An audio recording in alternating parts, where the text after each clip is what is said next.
So, that just happened. Anyway, hello everybody. Welcome back to the channel. Welcome back to another one of our weekly Promised Neverland discussion videos. Today we're talking all about Season 2, Episode 4, but before we get into the video proper, quick reminder if you haven't done so yet, to hit that subscribe button, ring that bell, set notifications to all, and let all of AnyTube know that you're here. But without further ado, let us go ahead and dig into this week's episode, which was a doozy, to say the least. Okay, so let's go ahead and get this one out of the way before somebody just feels the need to comment about it. Yes, I know what's happening.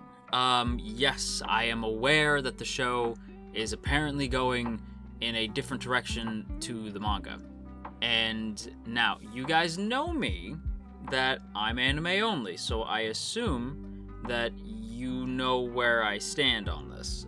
I don't particularly have a horse in this race. I don't care about manga stuff. I've never cared about manga stuff. I don't enjoy manga. It's not for me. If you do, that's awesome. A lot of my friends love manga. Nothing against manga. Just not for me, so I don't really care, right?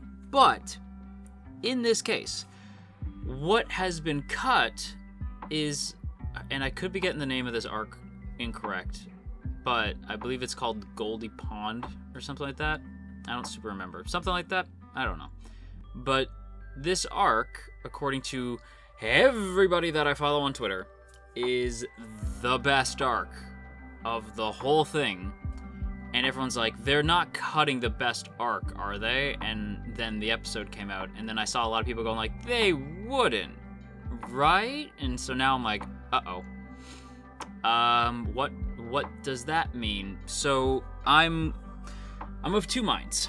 On the one hand, I don't super care because I'm not attached to the manga in any way. I don't really care if they deviate from it. In fact, I wish more series did deviate, because then I wouldn't have manga fans constantly spoiling stuff in the comments, because now they don't know what's going on either. But on the other hand,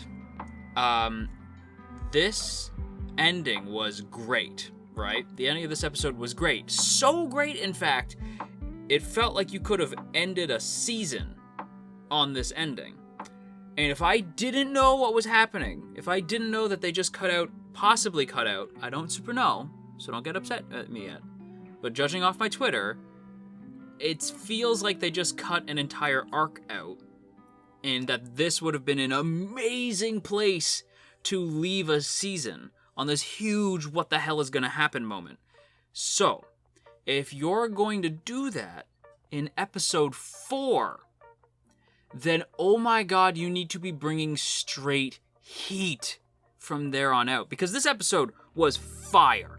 This episode was amazing. I was at the edge of my seat the entire time going like, what the hell is going on? Because the beginning is great, because you have all the side kids, right? The side characters actually get time to do stuff and are important and are critical to what happens at the end of the episode, where we reunite with Isabella of all people. And on top of that, you get the raid on the bunker and everything, right? Like, you get the raid on the shelter. And again, this is where my concern is, right? Because I'm like, that was amazing. That was heat. You better be bringing it for the rest of the season then, because that was where you could have ended. So I'm concerned. I'm concerned about how fast it's gonna go.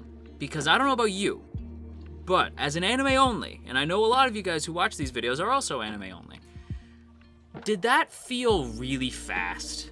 Because it did, like, as great as it was, I was like, we lost the bunker already? We just got here.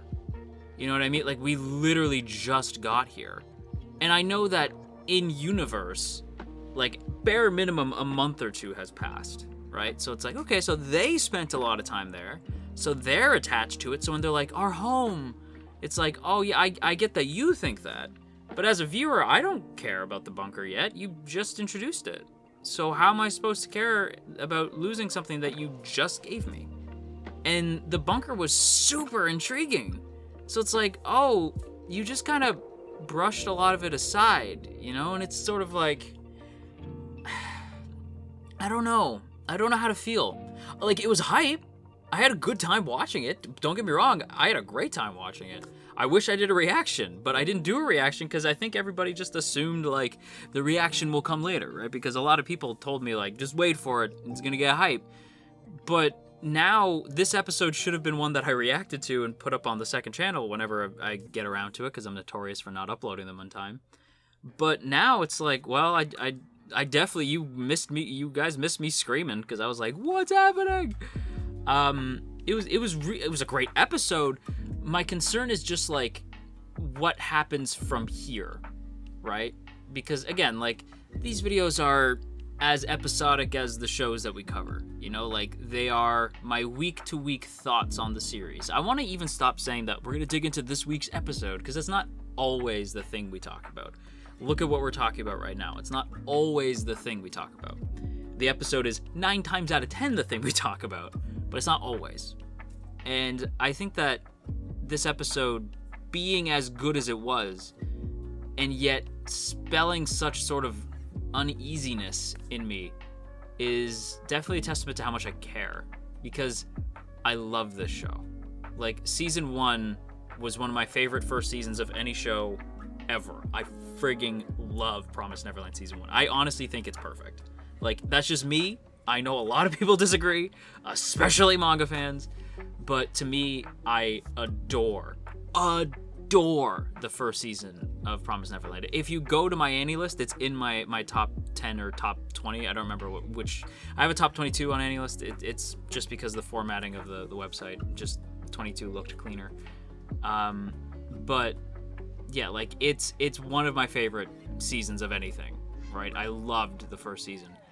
And I really, really, really want the second season to hit as hard. And so far, it is, right? But this time, even though I said that I don't care about manga stuff, I do have to sort of stand with the manga fans here, where there's this uneasiness, because it's like, okay, so if you're deviating, where are you going? And from what I gather, the mangaka is helping to do the series composition for the show. Series comp just means being the head writer. So from what I gather, they're helping the head writer of the show, or they have some stake in the writing in some way, or they're consulting or something, which is cool, because I saw, again, that's hearsay. I saw it on Twitter. I don't super know if that's true, because, you know, Twitter's not exactly the place for concrete news, but that's what I hear. And so if that's the case, then I have a little bit more faith in where we're going. But I do kind of have to say that losing the bunker that quick felt rushed. And it felt like we missed something. Like, it felt like there was something missing. So before, like, any manga fans go like, oh, we're all being too harsh, maybe the anime onlys don't notice. I'm not speaking on behalf of every single anime only, but I have a feeling some of you guys are going to agree with me. And it did feel like something happened that we just didn't get to see. Like, it felt like things were missing. It felt way too fast to lose the bunker. Like, that was such a cool setting, and now it's just gone. And it got blown the hell up. So we ain't seeing it again. And I'm concerned, right? Like, again, I'm more concerned than anything, but I'm also very intrigued, because where we're going is interesting. And the reason why I said that it feels like a finale is because we are literally right where we began the season. The kids are back on the run again. And that would have been a great place to end the season, with them, like, learning these new skills, and, like, even though they're on the run again, they're more skilled, they're better combatants to face this world as a family. You know, like, that would have been such a good place to end season 2.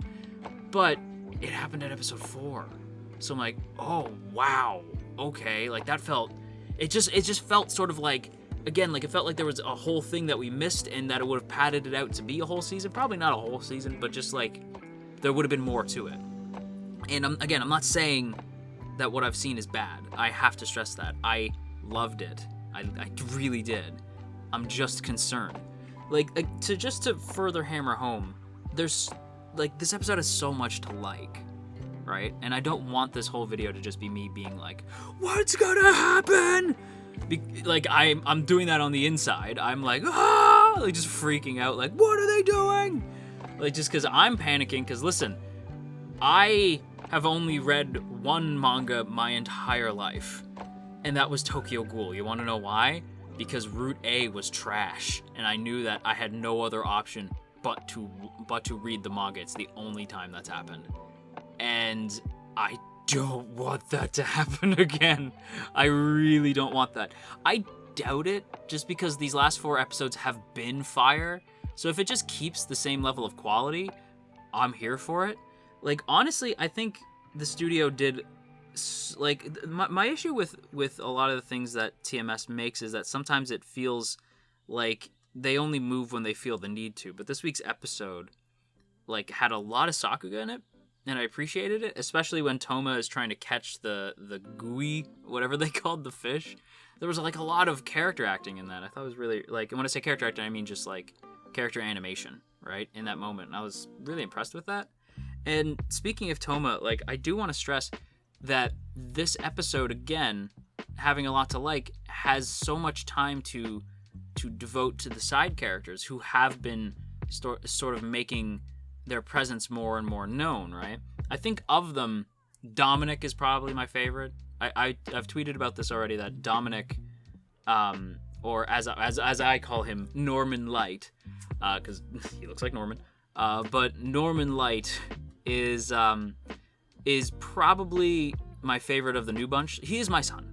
Like, so if you have anything, never speak to me and my son again. If you have anything bad to say about Dominic, never speak to me and my son again. Unsubscribe and leave. Not really. Stay. But it's just funny to me how much he's gotten a spotlight, right? Like, they're really hammering home that he has an instinctual sort of advantage in hunting, right? He's, like, really good at hunting. He does miss the bird, right? He doesn't quite hit the bird, but he has good aim. He's a good hunter, so, like, that's probably where his forte will eventually take him. And he gets a lot of time to shine. Nat is a character I like because he's not quite as brave as characters like Dominic are, or Toma and Lanny, but, like, he still gets this character to him where he's, like, the piano man. You know, he's their Billy Joel. I will call him Billy Joel as his nickname. But, yeah, Nat being this sort of, like, nervous character who doesn't want to eat the fish even though he drew the short straw, and he even threatens to not play piano again. Like, I thought that was kind of funny, and it further fleshed out the character, right? Like, that's just these little moments that the show is smart enough to give characters who need it. Just little moments that you're like, okay, so in this situation, Nat would probably behave like this. You know, like, it further fleshes out the character, not only in the show, but also in your mind, so you have a better idea of who they are. Like, Toma and Lanny being this sort of, like, dynamic duo, right? Like, they're the troublemaking duo. Like, they're gonna be, like, our Fred and George, basically. You know, like, they're the ones who, like, they're the good guys, but they get into trouble. They're a bit mischievous, you know, like, they don't really think before they do things. They just sort of act, and then they worry about the consequences later. And Toma and Lanny definitely stand out as favorites. Christy, as well, the blue-haired kid who runs around all the time and ends up, like, really, like, he calls the underground his playground, so he knows all the exits and stuff, so he's actually able to guide everybody out when they get raided at the towards the end of the episode. And then Rossi as well. Rossi gets a lot of time with Dawn. Rossi and Dawn are, like, buddies. Rossi basically hangs out with Dawn and keeps an eye on the security cameras, or used to before we got rid of the friggin' shelter, but okay. Even Anna gets a lot of time to do stuff. Yvette doesn't get as much time, which is a bit of a bummer, because I was starting to like Yvette. I hope she gets more screen time next week, because I feel like she's probably going to be one to keep an eye on. She just seems like a cool character. But Anna basically finding the journal from the kids who wrote, like, help on the wall, and, like, you see all their names and everything, and you find out that Minerva was, like, a recording and everything, which was really disappointing. But, like, so I guess, is Minerva dead? Like, that's a whole other thing. But before we get into that, Anna finding the notebook and, like, taking it over and, like writing down the date, so, like, now the audience also knows and, like, orientates us into when this is happening. So that's also really good. Anna, yeah, had a lot of stuff to do. It's like all the side characters get a lot to do. Even characters we haven't seen for a while, like Isabella. Oh my god, I climbed Mount Everest! So now seems like a great time to tell you to hit that subscribe button. Thank you. Jeez, it's cold up here. So I have to stress something at the mere mention of that name. Isabella, to me, is one of the most interesting and deep villains I had seen in a shonen series in a while. And yes, this is a shonen series. It's a non-battle battle shonen. A non-traditional battle shonen, if you will. But Isabella is easily one of the more intriguing villains I had ever seen in the first season. And the fact that we hadn't seen her for so long was like, it made me uneasy, right? Because I'm like, is she alive? Is she dead? And again, it feels like revealing that she was alive would be something that you left like the penultimate episode on, and then like have like the second to last episode of season 2 be like, oh my god, she's still alive. She's in jail, but she's still alive. Oh my god. Right? And then have the end of season 2 be the deal where Isabella's like, all right, bitches, I'm back. Right? Like that would have been dope. Instead, it happens in episode 4, which again is me stressing, you better bring some heat because that's big. That's a big thing to end in just a random episode of the show. But yeah, Isabella being alive, I was like, holy crap, that's insane. And the fact that she takes the deal, right? Because they said, like, you want to see the kids again, don't you? And she's like, yeah, I do. And they're like, all right, well, tell you what, if you can catch the kids, if you can find them, not only will we let you out of the cell, we'll let you go completely. You don't have to go back to Gracefield. We're going to remove the tattoo. No more bomb in the heart. You know, we're not going to suicide squad you. You are free to go if you get every single kid back. And a secret. A secret that must never be shared until the show decides to share it with us. I wonder what he said. Like, I wonder what it is that he said to Isabella to get her to be like, I will get my kids who betrayed me. Like, I will get the kids who betrayed me back. Right? And it's like, what does that mean? And the smile. And listen, again, am I concerned about where we're going? Yes. Am I excited to see where they're going with this? Yes, I am. I am! Seeing Isabella back in villain mode was like, ooh, shit. Seeing the gang lose the bunker, while yes, it feels insanely fast, I kind of like it better if they're on the move. Even though I would have liked to have spent time in the bunker, I like it that they're on the move because it makes the stakes seem higher, you know? And also, I have a feeling we're going to run into Sanju and Mujika again. So, I mean, that's pretty good, right? Sanju and Mujika, that's good. So the idea that we're getting Sanju and Isabella in the same season, again, I said this last week that I was nervous that we weren't going to have a villain as good as Isabella, or rather an antagonistic character. And then we get Sanju, who he's basically, he has his own motives for what he's doing. He's not full out evil or anything, but he's antagonistic, right? So he's a good antagonist. And then you have Isabella too. So now it's like, whoa. Like, now you gave me two really interesting characters this season. Plus the kids, who I already love. Plus Mujika, who I like and want to know more about. And then you get the friggin' guys with guns? I can't stress how much, like, guns was a surprise. I don't know why, but seeing guns and basically SWAT teams, I was like, this is weird. Like, this is weird. Like, I don't know where we're going. And I'll admit that I'm scared about possibly ruining something really great.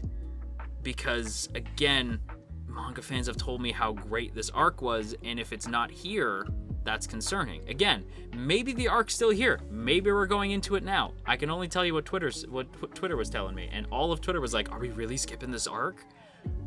So maybe it's the next episode. I don't know. I hope it is, because it sounds like it's a big deal.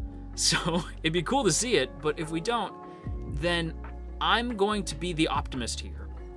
And I'm going to say that I have faith in this team to deliver the hype. Because I love this show. And I'd rather be optimistic than pessimistic.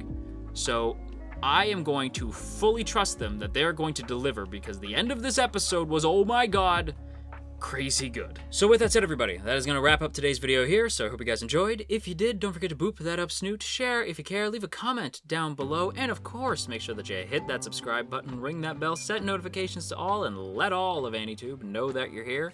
And before we go, as always, I want to give a big thank you to the good folks in the T Squadron. Look at these beautiful people. Look at all these beautiful names, and hey, if you would like to join these beautiful people, there are 2 ways to do so. The first is by hitting that join button right beside the sub button to get a badge next to your name, some emotes to spam in the comments, and of course your name scrolling past the screen here. Or you can go ahead and check out that Patreon link in the description. Either way, it is super appreciated. So once again, a big thank you to the T Squadron.